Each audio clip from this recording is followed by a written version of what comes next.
بسم اللہ الرحمن الرحیم ان اللہ و ملائکتہ یصلون علی النبی صدق اللہ العظیم۔ میرے عزیز نوجوان ساتھیوں، سیاہ ستہ کی مشہور و معروف دوسرے نمبر پر شمار ہونے والی کتاب مسلم شریف کے صفحہ نمبر 7 میں حضرت ابو ہریرہ رضی اللہ تعالی عنہ فرماتے ہیں کہ جناب رسول اللہ صلی اللہ علیہ وسلم نے ارشاد فرمایا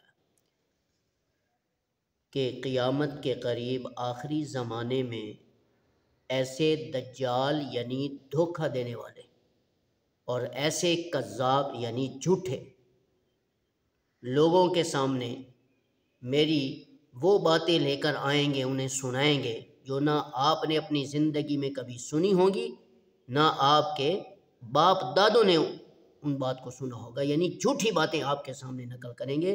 لہٰذا ایسے جھوٹوں سے، ایسے کذاب لوگوں سے، ایسے دجال لوگوں سے بچ کے رہنا، دور رہنا، تاکہ وہ تمہارا دین نہ خراب کریں، تمہارے ایمان کو ضائع نہ کریں اور تم دین سے محروم ہو جاؤ۔ آج کل ہم دیکھ رہے ہیں کہ لوگ جھوٹی حدیثیں لے کر جو رسول اللہ صلی اللہ علیہ وسلم سے ثابت ہی نہیں ہیں وہ سامنے لے کر لوگوں کے سامنے بیان کر رہے ہوتے ہیں۔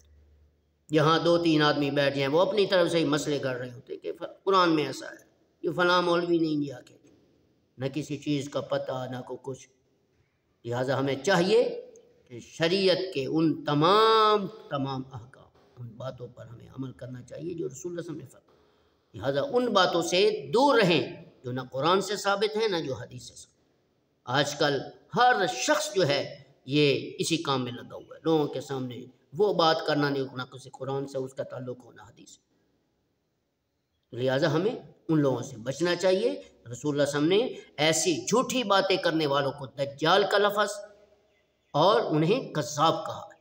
دیکھو رسول اللہ صلی اللہ علیہ وسلم کتنی سخت وعید اور کتنی جو ہے وہ بات بڑی کر رہے ہیں اس شخص کے بارے میں جو رسول اللہ صلی اللہ علیہ وسلم کے بارے میں غلط بیانی کرتا ہو، حدیث بیان کرتا ہو جو نہ رسول اللہ صلی اللہ علیہ وسلم سے ثابت ہوں، نہ قرآن سے ثابت ہوں، اور نہ ہم نے کبھی سنی ہو، نہ ہمارے آباء و اجداد نے سنی۔ لہٰذا ہمیں ایسے جھوٹے اور دجال لوگوں سے بچنا چاہیے تاکہ ہم ہر قسم کے فتنوں سے محفوظ رہ سکیں۔